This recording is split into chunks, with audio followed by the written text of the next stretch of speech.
Welcome to Simple Review. If you find this review to be helpful, consider leaving a like and subscribing. Now in this review, I'm covering Tiny Troopers Global Ops. When playing this game, you will have one game mode, and that is the campaign, which can be played with up to 4 players locally and online with crossplay support. Difficulty options and a public game browser are available. Any progress made in online co-op transfers back to your own save. The campaign consists of 6 chapters that contain 8 missions each. Each chapter offers its own small story that missions are constructed around. Comedic cutscenes and dialogue are sprinkled throughout the game that is more structured towards a younger audience, in my opinion.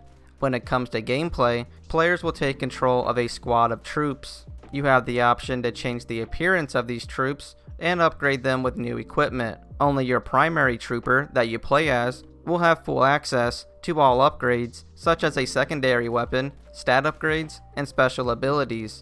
Other troops will be limited to just upgrading their primary weapons. If playing in co-op, your squad will be limited to as many real players that are in the game. Once in a mission, you will have pretty simple objectives, such as kill certain enemies, collect items, destroy structures, and so on. Once you complete the objectives, you must escape the area. Enemies will be in your way throughout the mission. Defeating them is done by shooting them with a top-down aiming system. The top-down camera cannot be moved. If you die at any point, you can be revived for a short period of time as long as another player is still alive. If all players die, you must restart the mission.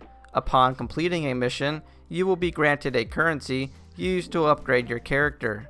And that's all that this game has to offer. Now for my experience, I'd have to say I found this game to be decent. The missions offered a good length of gameplay, combat felt smooth and snappy, character progression felt nice and rewarding. I did feel there was a lack of enemy variety, and the same could be said about the mission objectives. The game gets pretty repetitive, but it's enjoyable in small sessions. I felt the lack of weapons to use made combat a little dry.